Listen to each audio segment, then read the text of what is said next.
Information on this historic capture today. Hi, Greg. Very, very historic, David. Hello. We are coming to you from one of Saddam Hussein's old palaces, appropriately enough, now taken over by the 4th Infantry Division for their headquarters. About 9 miles down the Tigris River, just outside our window, is the town of Ad-Dawer, and that is where Saddam Hussein was found about 26 hours ago by the folks of the 4th Infantry Division, 600 men to be exact. We've been following them for the past several months. They've been on this hunt for about 8 months, and they are a very satisfied lot tonight. General Ray Odierno, he's the commander of the 4th Infantry Division here in Iraq, explained to us a little bit of the run-up to this thing, and it was a massive intelligence gathering effort that stretched from back in the summertime, talking to ex-Baathists, ex-regime members, leading up to some key family members and key tribal leaders who were linked to Saddam Hussein. Just in the past 5 days to 10 days, several of them were brought in, and 24 hours before capture, the finger was pointed to that town, to two little mud huts on the side of the river, and to what is called a spider's hole, basically an underground tunnel where Saddam Hussein was believed to be hiding. The 600 men moved in, and at about 8:30 last night, Iraqi time, they found him. He put up no fight. He had a pistol, but he was not ready to really cause much in the way of problems. Little was said on the ground. There were 2 other individuals with AK-47s. They didn't put up any fight either. Also found around this area $750,000 in very cold, cool U.S. cash. Apparently Saddam Hussein on the move. This was just one of several places he was probably hiding out in, according to the general. The general had some pretty good insight too, and some good analysis and a good feeling about the capture of Saddam Hussein last night. Here's a little bit of what he had to say to us about the irony of finding Saddam Hussein underground. It's a very narrow hole that was not very big at all, and very interesting that, in fact, you could just about see some of these palace complexes from there, and I think it's rather ironic that he was in a hole in the ground across the river from these great palaces that he's built, where he robbed all the money from the Iraqi people. We can pretty much see where that village was, in fact, from the bluff overlooking the Tigris River. According to the general, Saddam Hussein was brought out of this area after about 1 hour to a secure location, implying probably Baghdad International Airport, where 38 of the CENTCOM's top 55 most wanted are being kept, certainly for a lot more interrogation. That followed, of course, the shaving of the beard, the DNA testing, the proof positive that it was the ex-dictator in their hands. A little bit of caution here, David. They're saying this is a major victory, of course, but they're also saying that perhaps there are other anti-coalition elements out there that might use this opportunity or future weeks to continue their attacks. Maybe they weren't for Saddam Hussein, maybe they're against the troops here. Certainly some very, very quiet satisfaction. The reaction of the Iraqi people themselves. We were in Baghdad when the news first broke. Celebratory gunfire broke out throughout that city. A lot of Shiite Muslims, for example, in the city. They were persecuted by Saddam Hussein for decades and decades. By the time we got up to here to Tikrit, which was the old hometown of Saddam Hussein, a little bit more of a subdued move. A lot of Saddam loyalists still here. That's it from Tikrit. Back to you, David. All right. Greg Paulcott, again, from Saddam's hometown in Tikrit. Thanks very much. Kieran? Well, around noon today, President Bush spoke to the world about the capture, and near the end of his comments, there were loud explosions that rocked Baghdad. With more on what exactly that was, David Piper live in the Iraqi capital. David. Yeah, hi from Baghdad. It's been a day of celebrations here, and we're hearing celebratory gunfire continuing through the night now. But it got a lot noisier a short time ago, with a large explosion rocking the city. Initial reports suggested a car bomb, but it was in fact a gasoline truck exploding when somebody smoking tried to siphon gas from it. The real story that has rocked Baghdad today is, of course, the announcement by US top civilian administrator Paul Bremer that Saddam Hussein has been captured. This is a great day in Iraq's history. For decades, hundreds of thousands of you suffered at the hands of this cruel man. For decades, Saddam Hussein divided you citizens against each other. For decades, he threatened and attacked your neighbors. Those days are over forever. Pictures of Saddam's capture were immediately beamed around the world from the news conference. He'd actually been captured yesterday evening, but the arrest wasn't announced until the coalition had conducted DNA tests on him to make sure they got their man. The capture of Saddam is, of course, a massive boost for the coalition, and it's also caused large and noisy celebrations across Iraq. People as far afield as Kurdish Kirkuk in the north to Shiite Basra in the south poured onto the streets to celebrate the news. And despite the celebrations, though, there is a somber note to say at this time. Another US soldier actually died today after trying to defuse an explosive device. Back to you guys. All right, David Piper, live in Baghdad. Thank you. Well, President Bush vowing that the former dictator will now face the justice that he denied millions of Iraqis. We get more on the Commander-in-Chief's reaction to the capture of Saddam Hussein from Jim Angle, live at the White House for us. Hi, Jim. Hello. Well, that's right. President Bush went on national television today to say that Saddam Hussein's capture marks the end of the road for him and for all those who bullied and killed in his name. And this afternoon, I have a message for the Iraqi people. You will not have to fear the rule of Saddam Hussein ever again. All Iraqis who take the side of freedom have taken the winning side. Now, Saddam's capture, the president said, is the end of a dark and painful era. Of course, it's also been difficult for the United States, but the president argued that it was perseverance that brought us to this point. We've come to this moment through patience and resolve and focused action. And that is our strategy moving forward. Now, the president also said the capture of Saddam does not mean an end to the violence in Iraq, though officials do hope it will be some sort of sign to Saddam's holdouts and supporters that there is no future for them. Either way, the president said the U.S. will not relent until those people are defeated. Karen? All right, Jim Angle live for us at the White House. Thank you. Now, you may remember Greg Noon from the last hour. He's a former Navy judge advocate. I believe he can hear us now as we still await for that press conference. Hi, how are you? Sorry, we cut you off before, but we thought we were going to Fort Hood. We may have to do the same thing. I warn you in advance, Greg, but let me try to get to you quickly now. The question of whether this trial against Saddam will be more than just a trial against one man, but against a 30-year regime of terror. What do you say? And I think that would be a wise move on their part. In fact, you could almost envision a Nuremberg type thing where they put up Saddam, Chemical Ali, and a couple of the other top dogs there, and put them all in the dock together, and let the Iraqi people see the whole regime, as well as let the whole world see what this regime has done for the last 30-plus years. Now, this would be the first act of justice by a new administration, presuming they have some kind of constitution formulated by then. It's going to take months. Is this likely to be the way that it is? This is going to be the precedent-setting first point of business of the new judicial system of Iraq? Well, first of all, we must be clear that they're probably at least 6 months away from actually doing any type of tribunal. The work that needs to be done in order to prepare for that is just absolutely tremendous and overwhelming. I think they're trying to perhaps time it with what is scheduled to be the turnover about July 1st. And so I think those dates are going to play into it. But they certainly have a lot of work to do before they even get to that point. Now, we mentioned with Congressman Gebhardt that, you know, if this was an international tribunal, the death penalty would not come to play because it's been eliminated by the Hague, or they don't deliver that system of justice anymore. But the death penalty, I understand, also has been eliminated, at least temporarily, in Iraq. Have Iraqis eliminated it? Well, no, actually, we have eliminated it. We, the U.S., as the occupating. Hey, Greg, I'm sorry to have to do this, but this is the press. This is the press conference that we announced before. Was the men and women from Fort Hood who were involved in this raid? Let's hear from their commander. Apologize for being a few minutes late. I'm focused on a training exercise, and although it is training, there were some staff officers that needed me. And let me just make a couple of quick points before I answer your questions. The first one would be how proud we are of the soldiers of the 4th Infantry Division and then their opportunity to capture Saddam Hussein. There's also another group that we don't often think about that we are also very proud of, and that's the families and our local friends here in Central Texas.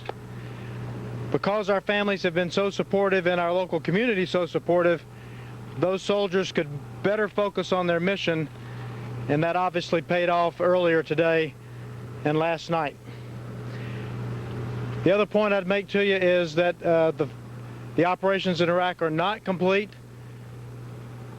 We are training right now in a very robust simulation exercise to prepare the 3rd Corps to do a relief in place of the 5th Corps. We will become the CORE of Coalition Joint Task Force 7 in Baghdad. Although we've made a great step forward capturing the Ace of Spades, #1, there's still lots of work to be done for the Iraqi people, and we're training hard right here at Fort Hood today to get that done. And with that, let me answer any of your questions. General, what was it like to get this news this morning? Well, first of all, I guess I'll tell you a humorous story on myself. I was in about 5:30 doing some work related to the exercise. My aide-de-camp came in and said, "Sir, down in the Joint Operations Center, we're working the capture of Saddam Hussein." And I said, "Fine, thank you very much." And I went back to work. He came back in and said, "Sir, there's going to be a news conference about the capture." And I asked my aide, "Is this gameplay or is this real?" Thinking his answer was going to be gameplay, and it was real. I went running down to the Joint Operations floor where we've got the entire Operations Center duplicated that we'll have in Baghdad. Everyone, of course, rises for the 3rd Corps commander's arrival. They turned down CNN, and I said, "Wait a minute. I'm down here to see exactly what y'all are watching. Turn that volume back up." And we all enjoyed watching General Sanchez and Ambassador Bremer's announcement. And it was, we certainly stepped out of our role playing in this training and got to enjoy that announcement that was made this morning at 6 o'clock local time, 7 Eastern. General, how did it feel when the President noted the precision of the troops today? Well, I've been, once I left that news conference, I've been in a training environment ever since, and so I've missed all the other opportunities to enjoy that. So I missed that. I can only imagine that if he did talk about the precision, I personally know, having served in the 4th ID, having trained in the 3rd Corps for over 8 of the last 11 years, I easily can witness and to the precision at which we are capable of doing operations. Will the capture today change the mission for your men when they report to Baghdad? Is it going to make their life safer? I think the change today will be small initially. If we were there right now, I'm sure that CJTF-7 is not doing much different today than they did yesterday. I do believe over the long term that there may be some changes. But I think that those staff officers doing all the many different things they're doing, they need to be doing them today and tomorrow just as professionally, because we still have a tough mission ahead of us. General, the 4th Infantry Division's been hit particularly hard since combat was declared over. 41 casualties, 34 from Fort Hood here. How much of an impact will arresting Saddam have on perhaps a curtailment of the roadside bombings? Have you effectively cut off the head of the serpent to those guerrilla attacks? I don't think we know the answer to that yet. I think over the coming days with the interrogation, we may learn his role in actually managing that insurgent fight. But I think we need to all be prepared for a continued fight.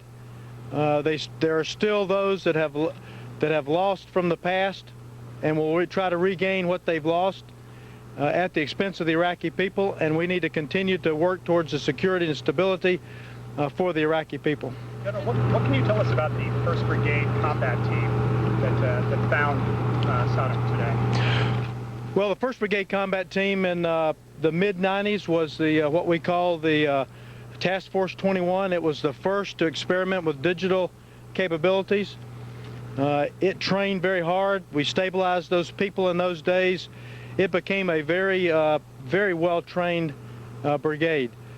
Since that time, we digitized the 2nd Brigade, continued that level of training for division capstone exercise in the late 90s.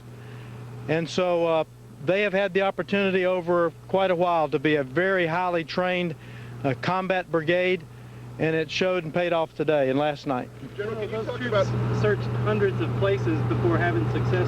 How does that translate to the training here in terms of keeping their guard up and applying themselves each search?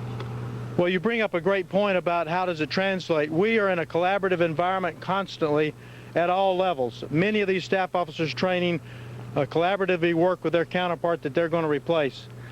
And so the opportunity to have done that thousands of times for one of them to pay off will certainly be a motivation to maintain the patience and the discipline that pays off so much. What it's like for these soldiers who are on the ground day in, day out doing the hard work to be a part of something as newsworthy as this? I can only imagine that, not being there myself, but certainly day in and day out being in harm's way, away from families, under conditions that are certainly different than the daily life here at the wonderful Central Texas Post has got to be hard and got to weigh on soldiers. And for it to pay off like it did today has got to be a tremendous reward. Yeah, you're talking about the payoff. Follow up on that. The fourth idea was essentially sidelined for the invasion because Turkey wouldn't let us stage there. How does this figure into that, to make this huge grab now when they were essentially sidelined at the beginning? Well, I agree with you that many of us saw them as sidelined, although they served a tremendous strategic purpose with the potential of going through Turkey into Iraq. It obviously takes time because of the time distance to then move them to Kuwait, but they had to fight into the Ba'athist stronghold. They've been fighting a tough battle there day in and day out, and I think this is just a reward of their patience, of their discipline, of their training,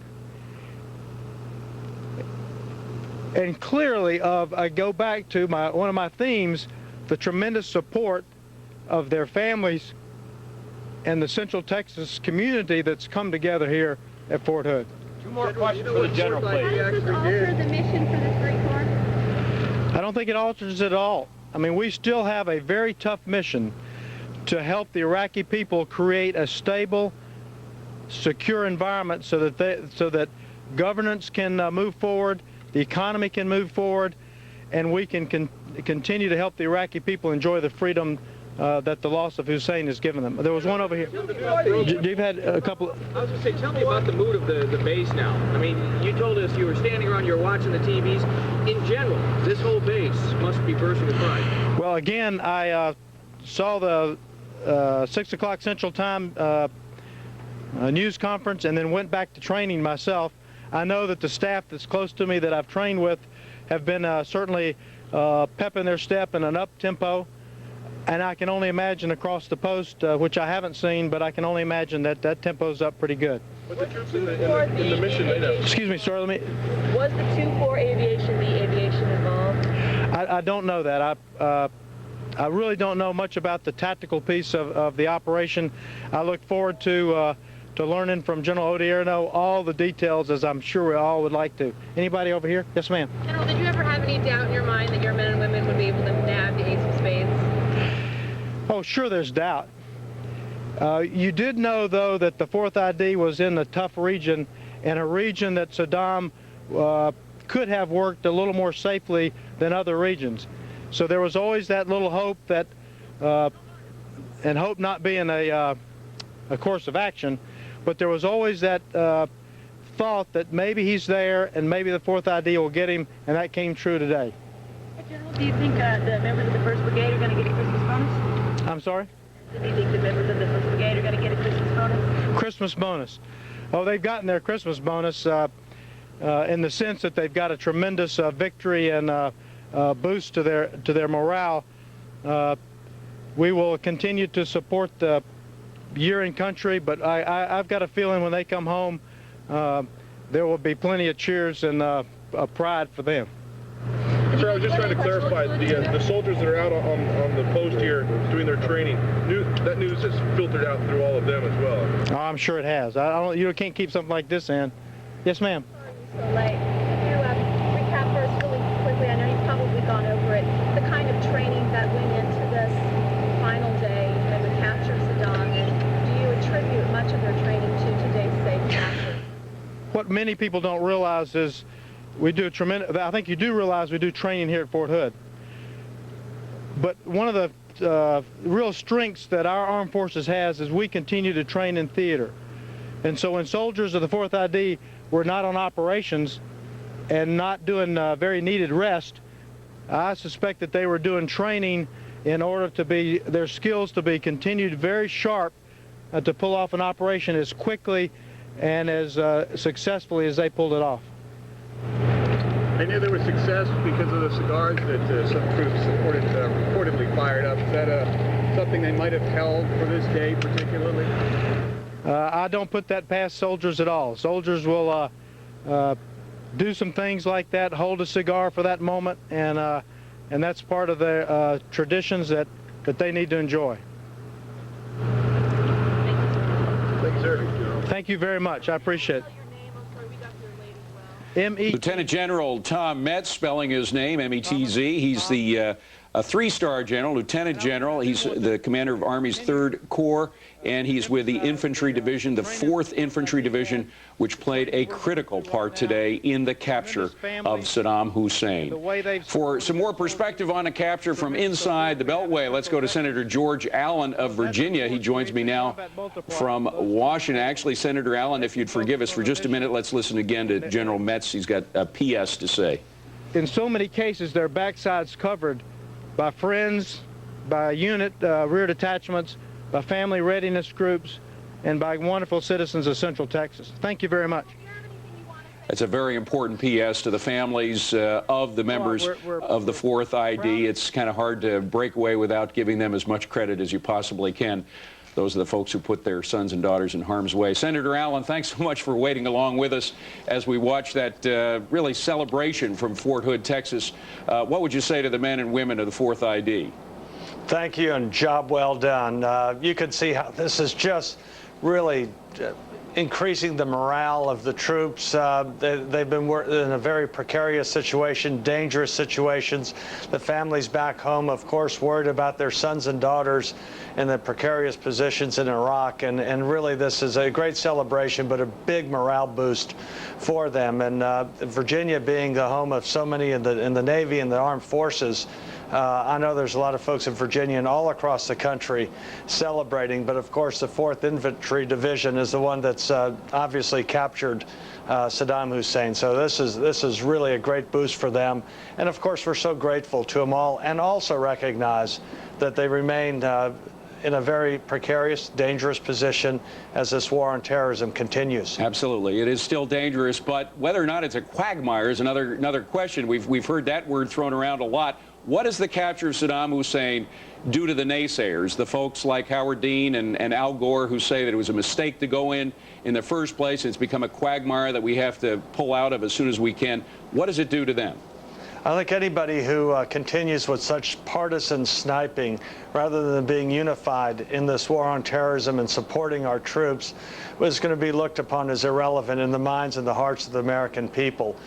Because those who said that we should not go into Iraq for the security of the United States and question that judgment, if we're up to them, Saddam Hussein would still be in power, still tormenting the people of Iraq. And I guarantee you, when you see those celebrations, genuine celebrations all through Iraq, they know that this terrible tyrant and his regime is definitely not going to come back into power. So there's greater hope and the aspirations in Iraq for a free country with greater prosperity and greater opportunity for people regardless of their ethnicity or their religious beliefs. Now, you're a Republican. I want to ask you to be an interloper in the Democratic Party for just a second. How might it affect the Democratic race for the presidency among the contenders there? Well, I don't think much of their contenders compared to President Bush. I do think those who have been carping and questioning the efforts of the United States in this war on terrorism are going to have they're going to have some explaining to do. But specifically, you're talking about Howard Dean here. Definitely Howard Dean, and I would also say General Clark, because he's been vacillating one way or the other as to what's the right tactics and operational matters in this war on terrorism. I think someone like Senator Lieberman, who has been unapologetic in his stance, saying, no, we needed to get after Saddam Hussein. He is a threat to this country. He's a threat to our friends in the Middle East. And so I think someone like Senator Lieberman will be proven to be probably more credible than those who have been carping. Senator Allen, very quick question. You mentioned General Clark. He's called what's going on in Iraq a sideshow in the war on terror. Today we got word, or yesterday I guess, from the Daily Telegraph, there may be a closer connection between Mohammed Atta and Saddam Hussein than we'd known about in the past. Is it too early to say that Iraq is a sideshow in the war on terror? I think Iraq is at the front lines on the war on terrorism. I was talking to Director Woolsey earlier today, and he was talking about some information out of Britain insofar as Mohammed Atta being trained in Iraq. I can't confirm or deny that, but clearly Iraq is the key front line in this battle against terrorism. It's battlefronts in Afghanistan, Indonesia, Turkey, and a variety of places. Saddam Hussein was a terrorist. He terrorized and killed well over 300 million of his own citizens.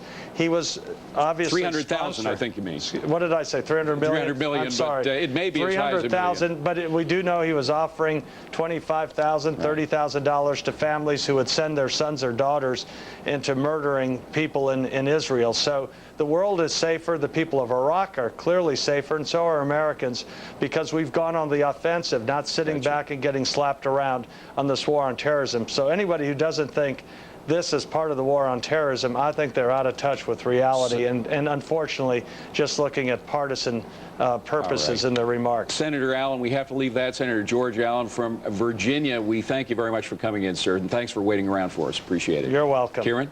And a quick programming note, we want to remind you to stay with us through our special primetime lineup tonight, 6 p.m. Eastern Time. Britt Hume, our Washington managing editor, will host Special Report.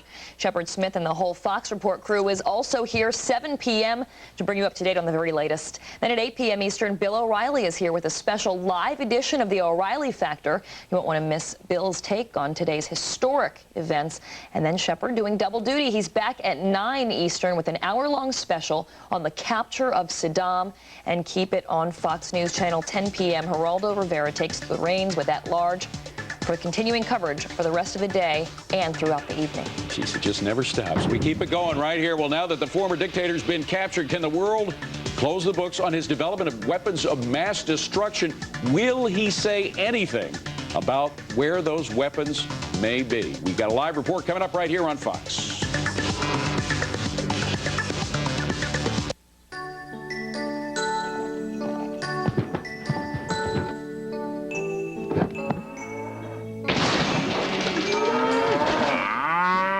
This year, the holidays are gateways, so give the box. Inside, you'll find the season's hottest gifts, like our stylish 5-megapixel T50, a great value at less than $300. Or our 4-megapixel, it's under $200, both perfect for film quality photos. Plus, get a free printer when you buy either digital camera. Act now for free shipping with delivery by Christmas, so hurry in and give the box from Gateway. It's a land where liberty, freedom, and the human spirit have come together to write the narrative of a nation. We call it American history.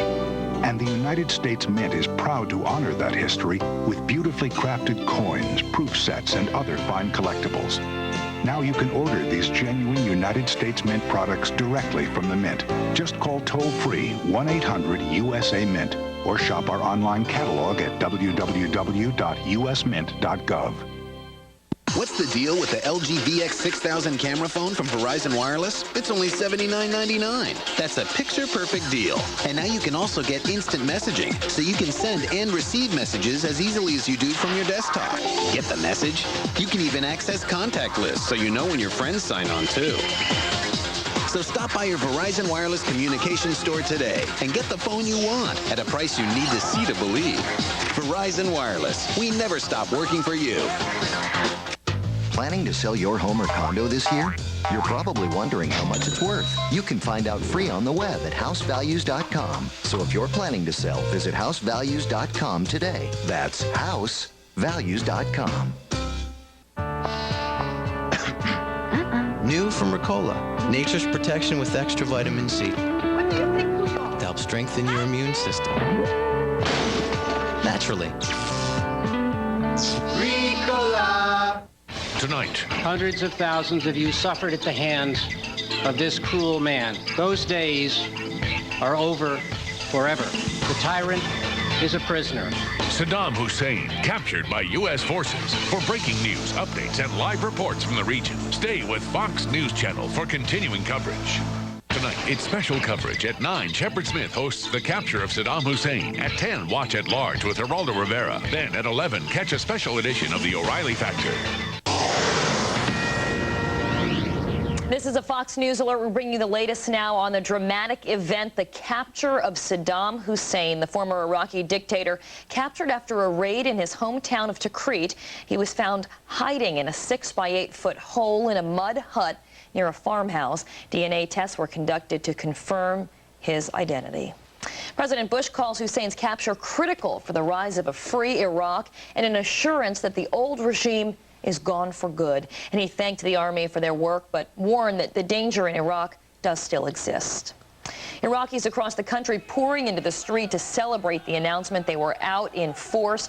Minority groups whose families were brutalized under the Saddam Hussein regime. The country's governing council is promising that Saddam will be tried for crimes against humanity. And the international reaction has been overwhelmingly positive. France, the country that strongly opposed the war against Saddam, wants to bury the hatchet, is now calling on the international community to pitch in and help rebuild Iraq. And back in the U.S., Iraqi families in Michigan also celebrating. In Dearborn, Michigan, an area with a lot of Iraqi Americans chanting, "Iraq, free at last." They were former members of Saddam's opposition. They were out waving both American and Iraqi flags. It was just a few hours ago, after we got word of Saddam's capture, we heard the blow-by-blow breakdown of the mission from General Ray Odierno. He's commander of the 4th ID, kind of a look-alike of Jesse Ventura, actually. Fox's Greg Palcott was at that particular briefing. He joins us now live from Tikrit. Hi, Greg. Hey, David, some quiet satisfaction here for the 4th Infantry Division. These folks have been looking for Saddam Hussein for the past 8 months and looking hard. I just have to give you a feel for what they do. They sit in Humvees and drive across deserts with 140-degree Fahrenheit heat. They sit hunkered down by marshes, waiting for hours during the evening time, looking, spotting, trying to find this guy. And after 8 months of this, the men and women of the 4th ID, Task Force Iron Horse, have gotten their man. As you mentioned, their commander here, General Ray Odierno, laid it all out. It was a very elaborate intelligence effort leading up to this effort. This wasn't anything that just dropped out of the sky. They were working their contacts here in Tikrit and in the neighboring villages, the families, the tribes linked to Saddam Hussein very closely. And 24 hours before the capture, somebody came up with that message. We'll go to this town, this village of Al-Dawar. It's about 9 miles away from here. It's got links with Saddam Hussein's past, links with Saddam Hussein's figures from the old regime. And in fact, they went to the farmhouses, didn't find them in 2 farmhouses that was discussed as a possible target for the folks. But then they went to that spider's nest, that tunnel underground, and came up with Saddam Hussein. He had a pistol, but he did not fire it. In fact, there was no injuries at all. There was 2 other associates with Saddam Hussein, AK-47s, but again, no injuries. According to General Odierno, he was here about an hour or so and then transported to a secure location. Our best guess is Baghdad International Airport. That's where 38 of the top 55 of the Central Command's most wanted list are being held. And that's where, of course, he got his beard shaved and the DNA tests and some more talk, some more chat. According to General Sanchez, in fact, he was quite talkative. After months and months of being on the run, according to General Sanchez, he appeared relieved. Folks here are relieved too, but they're cautious as well, David. There have been anti-coalition attacks, of course, over the past several months. They're hoping this will squelch them to some degree, but they know there are some people who are fighting not just for Saddam Hussein, but for some other nationalist or anti-U.S. feelings, and that's what they're keeping the guard up for. So that's it from Tikrit. A little bit of a happy, quiet, satisfied mood here tonight in the 4th ID headquarters. Back to you in New York. I should think so. Some celebration taking place. Greg Palcott, thanks very much. Well, leaders from all over the world have been reacting to the raid that bagged Iraq's most wanted man. Let's go live now to London and Fox News correspondent Amy Kellogg. Hi, Amy. Hi, David. Well, British Prime Minister Tony Blair was the first world leader to confirm the capture and arrest of Saddam Hussein this morning. Actually, the rumors were floating around all morning long. Britons awoke to those rumors, and it was only, David, when Tony Blair actually took a very unusual trip for a Sunday. He moved in from his country residence at Chequers to 10 Downing Street. People really thought that something must be up for real. He did not do what everyone expected him to do, which was to sort of pop out onto the steps of 10 Downing and talk with reporters. He was very much in control of what he wanted to say. He had his remarks worked out in advance and did not take any questions. So many people here were saying that this was basically the best Christmas present that Blair could have ever hoped for. But the way he put it really initially was that this was great news for the Iraqi people, and that finally the shadow that had been over them for so long, the shadow of that nightmare that Saddam Hussein might one day return to power, had finally been lifted. He also took the opportunity to say yet again that the war in Iraq was not a campaign against the Muslims. The tiny minority of Iraqis who wanted Saddam back and must now know that their cause is a futile one. The rebirth of Iraq is the death of their attempt to sell the lie that we are fighting Muslims. Muslims were Saddam's victims. Muslims today in Iraq, the beneficiaries of his demise. Okay, also, David, Tony Blair did say that while Saddam's reign actually meant terror, division, and brutality, his removal from power should really mean reconciliation and unity and peace among all the Iraqi people. Now, while all of the people who were very much on board with the coalition for the war in Iraq sent messages to President Bush about how happy they were that Saddam Hussein had been captured, those people, those countries, those leaders who were against the war also expressed great satisfaction today. We heard from French President Jacques Chirac, who said he was very satisfied by the capture of Saddam Hussein, and he thought that this was a great moment for Iraqis to become the masters of their own destiny. And then the German Chancellor Gerhard Schroeder sent a telegram to President Bush expressing his great joy and congratulations. That is the latest from London. Back to you. My, how things have changed. Amy Kellogg from London. Good to see you, Amy. Thanks very much. Kieran? Well, in the weeks following the fall of Baghdad, a lot of people asked, why can't we find Saddam Hussein? Well, when General Odierno earlier showed the 6 by 8 foot spider hole where they found the former dictator hiding, a lot of people marveled that we even found him at all. Here to talk about that is Lieutenant Colonel Bill Cowan, U.S. Marine Corps retired and a Fox News military analyst. He joins us now from Washington with more on the capture. I can't wait to get your thoughts on it. What did you think when you saw that? I got the call at 5:45 this morning from Fox New York, and I tell you, I had chills up and down my back just because it, indeed, no question about it, the most exciting news we've had since the war started. No question about it. Well, our intelligence, our soldiers, everybody's been working very, very hard trying to capture Saddam Hussein. But how much of what happened yesterday was luck? Oh, I don't think much of it was luck at all, Kieran. I think this is really the product of a lot of very, very hard work. General Odierno talked about it. And also at the right tip at the right time. You know, somebody might have made $25 million on this thing. If they didn't, there's a lot of people who wishing that they would have, excuse me, because hard work, intelligence, but the right tips leading you to the right place. And we talked about this for so long, about how huge Iraq is, and the fact that Saddam Hussein could be hiding in that 6 by 8 foot spider hole. We could have missed him. Kieran, I was in one of the presidential palaces a couple months ago. The ornate gold in it, the size of it, absolutely enormous, almost like being in the Superdome. What a great contrasting visual to have seen him inside that palace, now find him in a spider hole under the ground. It is an unbelievable picture, and one we'll be seeing a lot of. I wish we had more time, but we're out of it. Lieutenant Colonel Bill Cowan, thanks for joining us. Thanks, Kieran. My pleasure. So how might the capture of Saddam Hussein affect businesses worldwide? Some people say the market could go up as much of 1,000 points. Fox News business correspondent Terry Keenan is here, and if she had the answer to that question, she probably wouldn't be here. She'd be counting her money. Terry? That's right. And David, of course, we've been speculating on this for months. World markets won't be open for another 3 hours when trading kicks off in in Australia.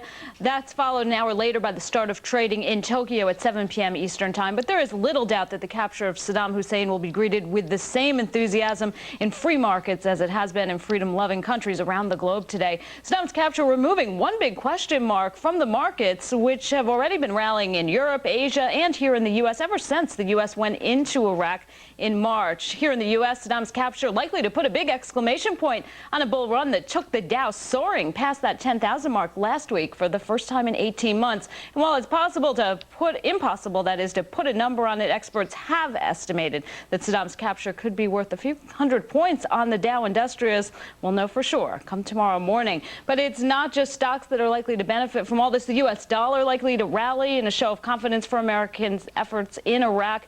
And speaking of confidence, what better to boost consumer confidence than the capture of Saddam just before the holiday season? On Friday, we got some consumer confidence numbers that were a bit on the tepid side, but this news should be more than enough to put consumer confidence back on track in the near term, at least. And that's very good news for an economy that was already growing at 8% in the third quarter of the year. So bottom line, Karen and David, certainly cause for celebration in stock markets here and abroad, and we'll likely see the fireworks here in New York come tomorrow morning. Back to you. Whoever thought we'd be getting a Christmas present from Saddam Hussein, of all people? Of all people, and we're already at Dow 10,000, so we'll take it. Absolutely. Terry Keenan, good to see you. Thanks very much. Kieran? And they're also celebrating in the streets of Baghdad, that's for sure. People there no longer needing to fear that the former dictator might return. So what is next for Saddam Hussein? We're going to have some answers coming up when Fox News Live goes to Baghdad.